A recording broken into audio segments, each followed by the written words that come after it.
Guitarists the world over have stood in awe of the unbelievable technique and musicality of Allan Holdsworth. Since his years with Soft Machine, UK, Bill Bruford, and Tony Williams' lifetime, Allan continues to be one of the true pioneers of modern electric guitar. REH is very proud to present Allan Holdsworth and his band in a live studio concert. We'll also hear from Allan as he talks about his personal approach to scales, improvising, and chordal playing. The booklet that accompanies this video contains transcriptions from the concert, along with the examples from the instructional segments.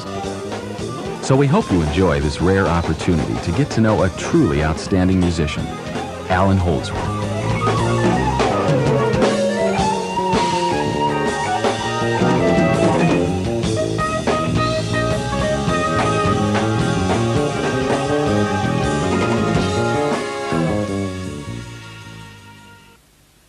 Hello. I never really wanted to do a video because I wasn't sure that I could actually do anything that would be of interest to anybody in this kind of format, because first of all, I don't think of myself as any kind of a teacher. I don't want anything that's really in this or anything that I say to be misunderstood. So I don't want to say that what I do is correct or anything. It's just so that you can have some kind of understanding of the way that I feel about music and my own music. And so a lot of this video is just going to be the guys playing.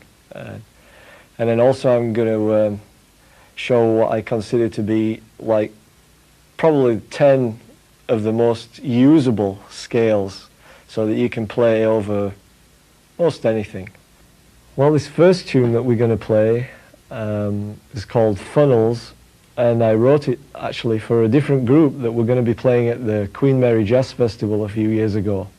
And the Queen Mary has 3 funnels, and that's why I called the tune Funnels. But we ended up not playing it at that gig, but I wrote the tune specifically for that because each one of the guys was supposed to hand a tune in.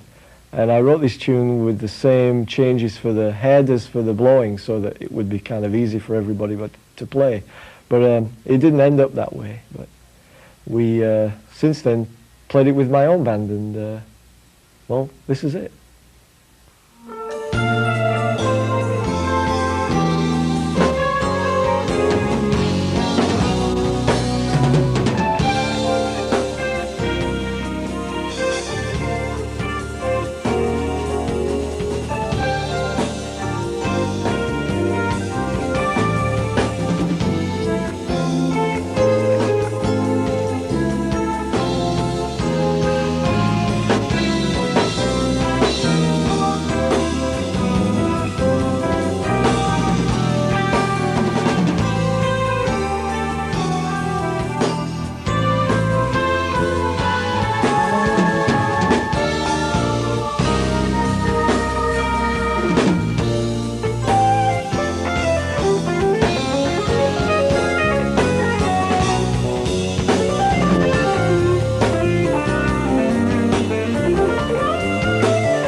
This next tune was actually written by Allan, and when I first met Allan, we used to play together in the Tony Williams Lifetime band, and this tune was always good fun to play because it was nice and easy to play over, so it was a good tune for us to open with sometimes, because if everybody was so nervous, you know, if we were in a town where there were lots of musicians or something, then we'd all be trembling. So we'd start with that tune because we could more or less play it.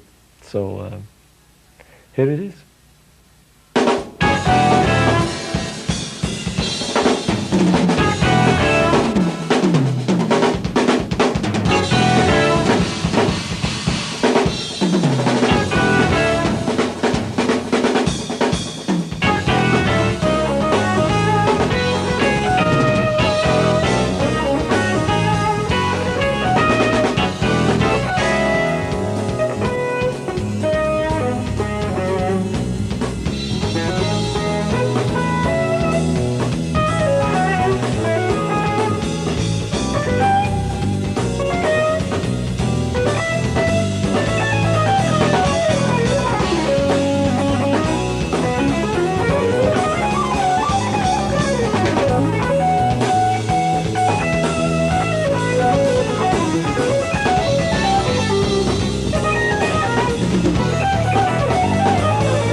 This next tune is a tune from the album The Tavachron called Looking Glass, and it's based around chords where the intervals are pretty wide.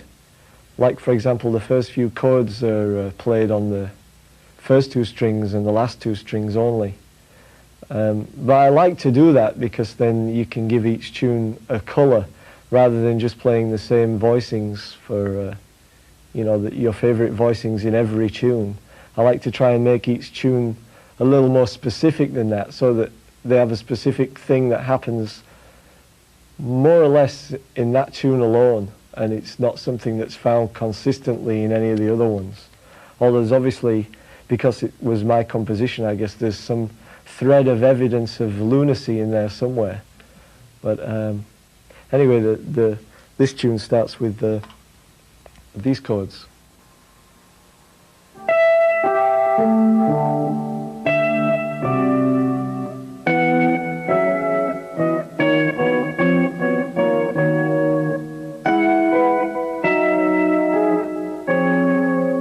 And well, here it is.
Let's take a break from our in-studio concert and join Allan as he discusses improvising, along with his 10 most useful scales.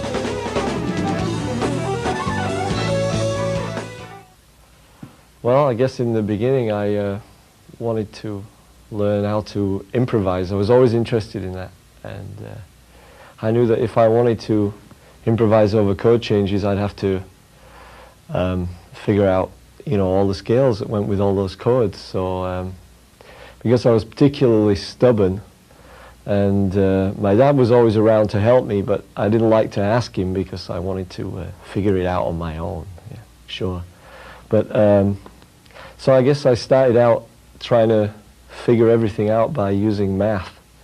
So I started out using a fixed number, like say the number 1, because of the transposing nature of stringed instruments. You can transpose real easy, which is something you can't do on other instruments. So I figured if I just started out with, say, 5-note scales, then I could take, just permutate them all, like 1 through 5, then 1, 2, 3, 4, 6, 1, 2, 3, 4, 7, etc., through to 12. And then I'd do the same with 6-note, 7-note, 8-note, and 9 notes. And then I catalogued them and filed them away, and threw away all the ones that had more than 4 semitones in a row, in a straight row. And I just analyzed them and looked at them until I could see chords within them. And then I realized that the way I think about chords is they're just parts of the scale that are played simultaneously. And as the chord changes go by, I don't so much think about a static chord voicing staying or changing. I just see like the whole of the notes on the neck change. And I guess for me, the only thing that makes one scale different from another is not the starting note, it's the separation of the intervals. For example, if it's a D minor major 7 scale, the name which I give to a scale is only a means of identification. It's for no other purpose. So when I think of that scale, I don't think of it as starting on D. I think of it as it starts at the lowest available note on my instrument, which would be an E, and the highest available note, which would be another E, the high E. So that's basically how I think of scales. What I've done is I've figured out what I would say would be 10 really usable scales that you could use for playing over most anything. And there are plenty more, believe me, but these I think are the most usable ones. What you see here is all the notes of a C major scale all at once, from one end of the guitar to the other. And that's basically how I see scales. I see them from the lowest note to the highest note. I don't have a different name for a different scale that starts on any one of these notes, which there is. You can practically name any scale, come up with a different name from any note that you can start on. But for me, for the way my music is, it didn't really help. It was kind of a hindrance, really. So I abbreviated it to these symbols. And this first one, which means really like a D minor with a natural 6 to me. So that's what this is. And like I said, when I see scales, I see them, the whole guitar neck, like that. So it's just up to me to juggle the notes around and improvise and make melodies out of them. I think a good way to begin practicing scales basically is to try playing more than 3 notes on a string, just so you can break away from playing in a pattern like this, F major or something like that.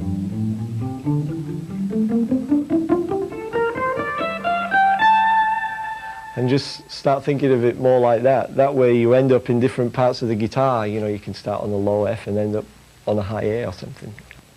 I guess the only thing I can say to help maybe people think about how to look at the whole fingerboard as one and kind of juggle it around is to, if I played something real simple from like just a C major scale, just to maybe you could see that it could go an awful lot further than this.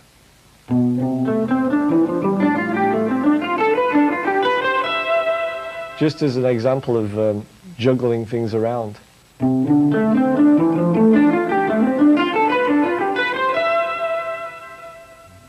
This is a D minor major 7 scale. This is my symbol for that, which is probably completely meaningless to anybody else but me, but that's okay. And what I'm going to do later, actually, and also in the booklet, is to show you how you can find codes in amongst all this, because like I said, I see the whole thing from top to bottom. So I can see these chord shapes in there, you know, like an A augmented chord, and of course the minor major 7.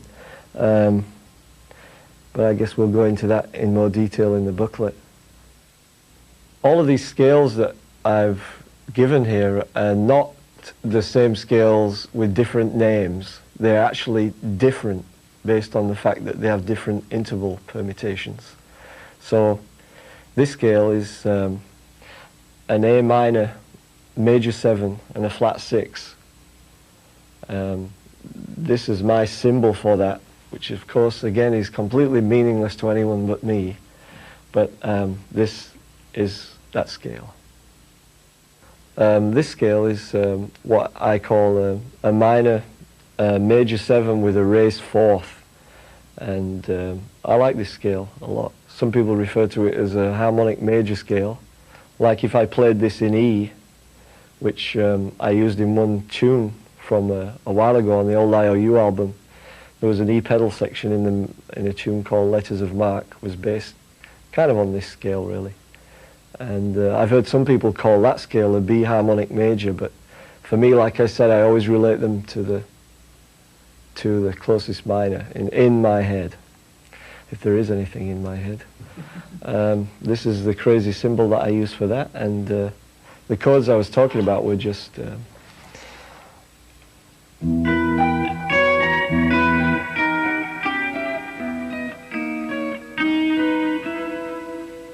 all of those chords just come from that one scale.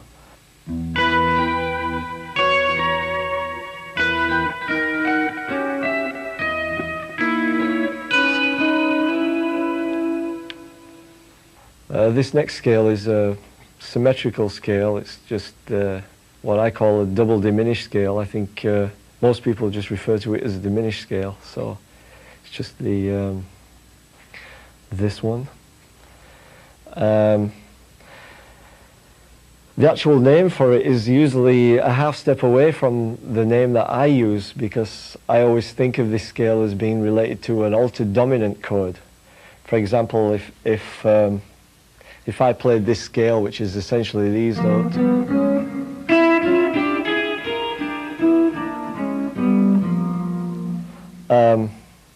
it's actually a G sharp diminished chord. But I think of it more as being like a, like a G7 flat 9 chord. So that's why I use that name. Again, like I said, the name might be a little confusing, but the scale is good, it works. Like I said before, you can find all these hidden chords within these scales, which I'll kind of show you how to find later and in the booklet. But like this one, for example, it's got these...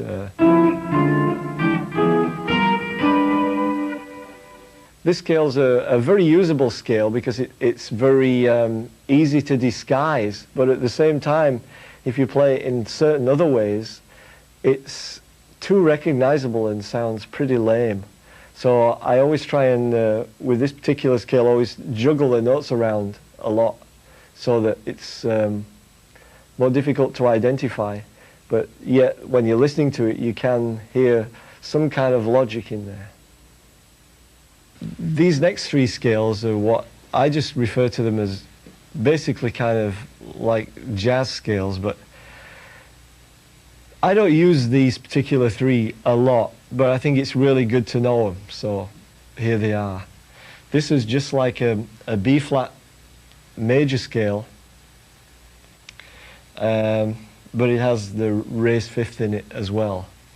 So essentially that's what that is. It's,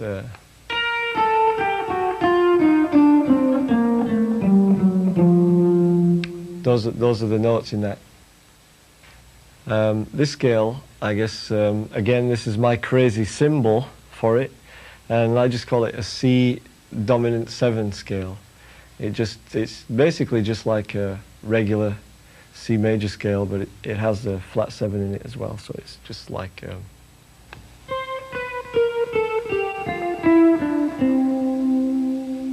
etc. In terms of trying to communicate it, I think I'd call it a jazz minor scale. It's just in this particular key, it's in B minor, and it has the natural 7 and the raised 7 in it. This is the second of the minor jazz scales, and this one's in A, and it's the only difference between this one and the other one is they both of the jazz minor scales have the raised 7, but the previous one had a natural 7 in it, and this one doesn't. It just has the raised 7, the 6th, the flat 6, or the raised 5th, however you want to look at it. Well, before I tell you about this last scale, there's obviously a lot of scales, and the thing is that a lot of them that I've experimented with don't complete themselves in 1 octave. They take 2 octaves and sometimes 3.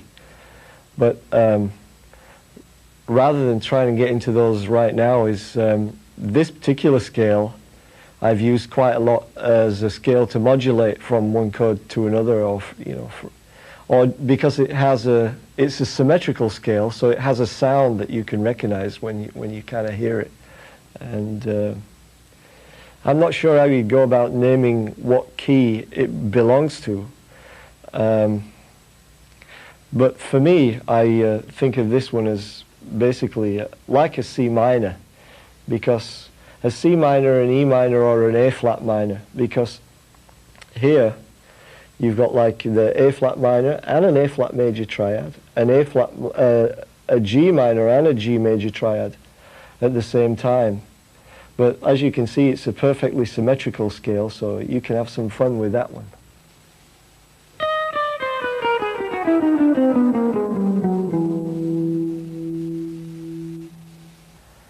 I try not to practice anything that I'm going to play, in as much as, like, I don't learn any particular licks or something that I can just play, so I'm stringing a bunch of licks together, because that's not the way I think about improvising. I just think, again, about all of the notes, that are available, and you just try and make melodies out of them, and don't let your hands dictate what you think you can do. Take a look at those fingerboard charts and imagine your eyes like dancing on the notes that you want to play, and then forget about whether your hands can do it or not, or just try it. Like I said, a name is only to transmit the information or to communicate it to someone else. And really the communication that we're speaking about really is music, which you don't shout the changes to the people. They only hear the music, and that's the only thing that matters.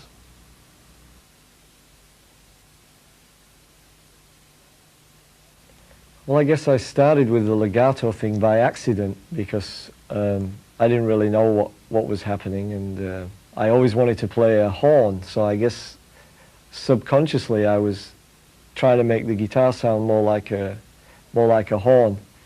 I never really wanted to play the guitar. I don't really like the guitar for me. I love to hear other people play the guitar, of course, but it's just that it wasn't the instrument that I think I would have chosen. If I'd have been given a saxophone earlier, for example, I would have much preferred that. But my dad bought me a guitar instead, so and saxophones were pretty expensive at the time, so I ended up noodling on the guitar. I started out literally just noodling because I had no interest in the instrument, and it just developed over a period of time. So then I started to think, well, an instrument, by nature of its name, just means it's a tool, like a spanner or a wrench or a screwdriver. It's something that you can use to get a job done. So because I love music, I ended up trying to do it with this. So I suppose I spent the rest of my life, or going to try to spend the rest of my life, trying to make the guitar sound like it's not a guitar. And that's where the legato thing came in, because I just wanted it to be a lot more fluid than was natural for this particular percussive instrument to be. The title for this tune came from me kind of falling out of the pub one night back in England, and there was this old guy walking down the street, and I guess he must have seen all of us hooligans coming out of the pub, and he just looked at us and he said, "Boy, the things you see when you haven't got your gun." So here it is.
The chord sequence for this it's really simple, and we play over the changes, like I said, before they actually occur in the head at the end, or when we return to the thing. So, well, basically it's just an A flat to D flat to D flat minor to A flat minor to like a minor major 7 to an F sharp, and then a kind of like a C minor over E.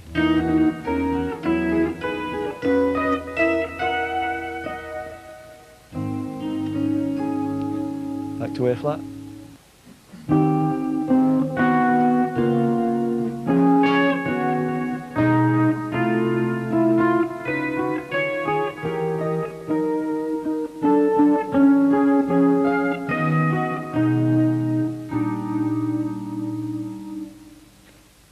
That was basically the first few chords, but the solo section of this tune, we actually play over the sequence before the sequence occurs in the head. So we solo over changes that haven't yet been heard until you get to the end of the tune. Chad Wackerman just did a solo album recently, and the album's called 40 Reasons, and we've been playing a tune from his album, and this one's called Tell Me.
We asked Allan if it was easier or more difficult for him to improvise over his own compositions. Quite often the funniest thing is people will say, oh, well, you write your own tunes, so it's easy to play on your own tunes, but it's not, for me, easy to play on my own tunes. Sometimes I'll write a tune and then have a terrible hard time with it. It's just that when I'm writing the tune, I'm not considering how difficult it's going to end up being to solo over. I don't think about that till it's done. Then when it's done, I go, how am I going to do that?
Allan Holdsworth has long been known for his incredible single-note improvising, but Allan is also a master of beautiful and unusual chordal playing. Coming up next from his home studio, Allan shows us how he comes up with his unique chord voices.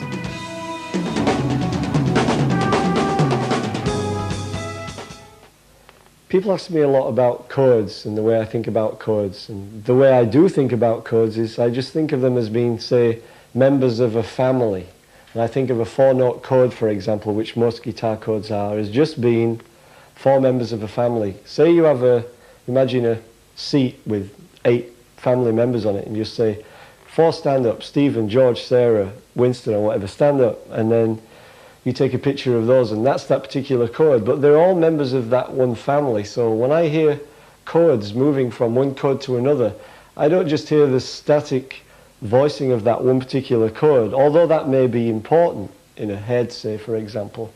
I see it more as being the families that change as you change from one chord to the next. So I just think of chords as being based on scales. So I try to hear the scale shapes move, you know, from one family to the next as the chords go by. Well, one of the things that might happen to you is if somebody says, okay, play me an E major 7 chord, which is a pretty primitive chord, and you'd say, if you haven't been playing very long, you might just play but that's a really ugly, disgusting, dissonant sounding chord to me. So you could play another inversion of that, say, which sounds a whole lot nicer. Or instead of playing just an inversion of those notes, you could play groups of notes from that family. By family, I mean the scale in which that chord is part of.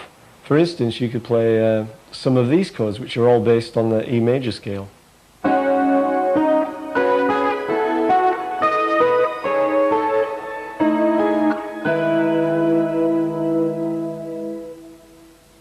So if somebody said to you, well, okay, we're going to play a D minor chord now, a D minor 7, D minor 11 chord, what would you play? You know, so again, instead of just playing an inversion of a chord, which you could do a nice inversion, say, there are lots of other things that you could do as well, based on just the notes in the scale. So I'm just going to give you a few examples of those.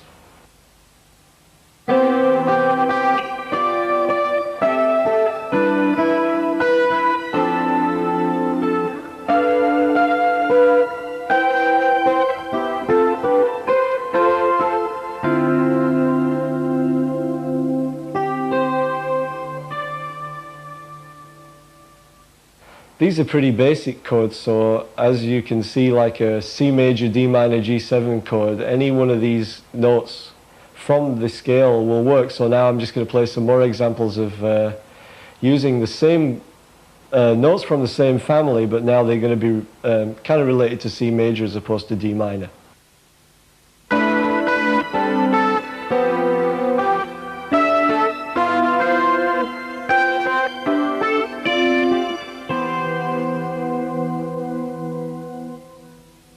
Okay, so now I'm going to give you a few examples of chords built on the scale, the minor major 7 with a flat 5 or a raised 4, however you want to look at that. And here it is.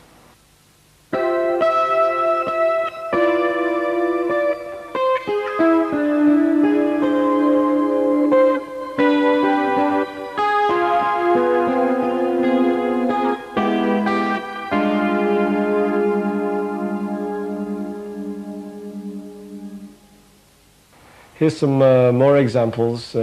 Same scale, like this one's in F, an F minor major 7 with a raised 4.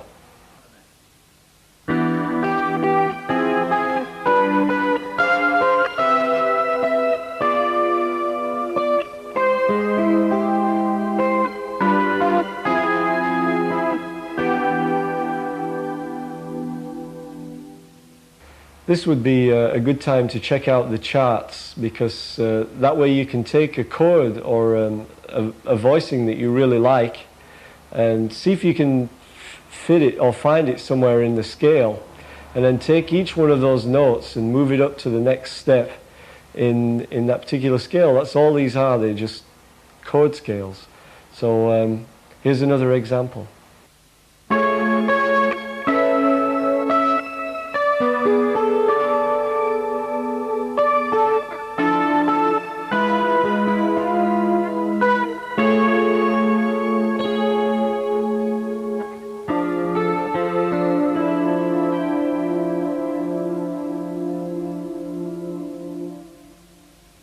I'd like to give you another example. This one's just like, say, a D flat 7 augmented chord, and I'm just going to base all of these other chords that you'll hear around the scale, and they're not different inversions of that chord, they're just based on the scales again.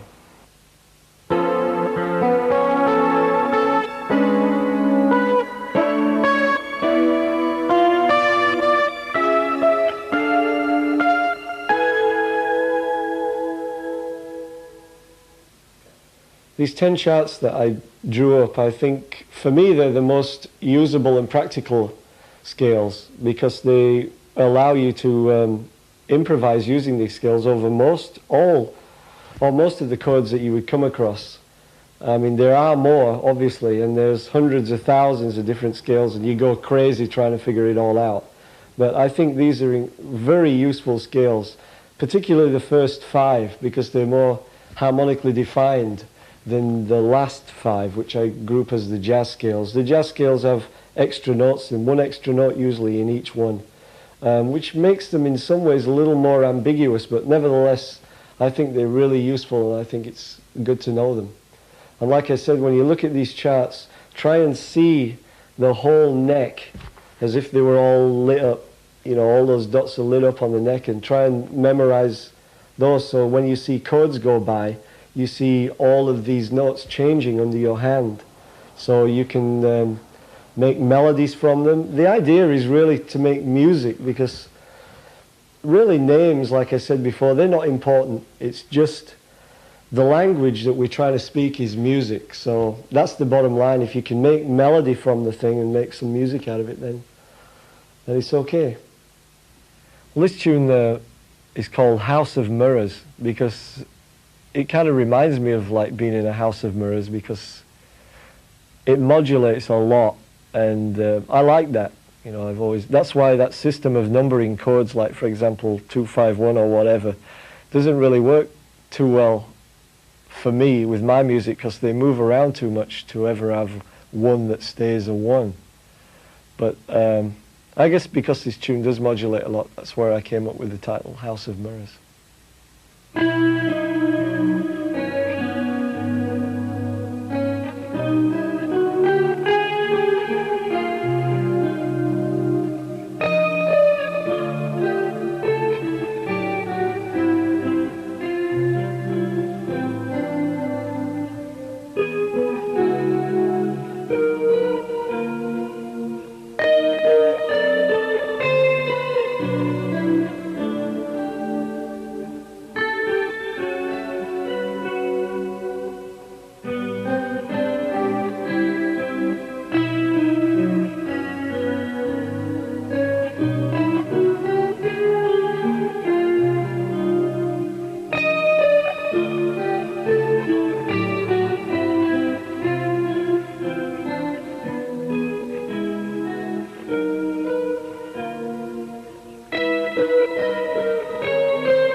Well, I'd like to thank all the chaps, you know, Schooley Smirison on bass, Steve Hunt keyboards, and Chad Wackerman drums, for really helping me out on this. They did a great job, and thank you, chaps.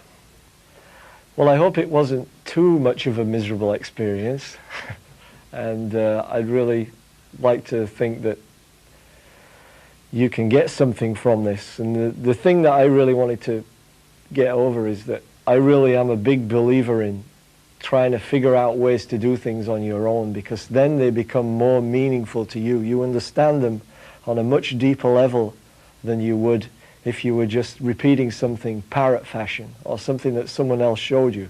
Because sometimes, even though you would know or understand eventually what you'd been shown, for some reason there seems to be something missing in that for me. So I really like to encourage everybody to try and work really hard on their own to develop themselves. So good luck.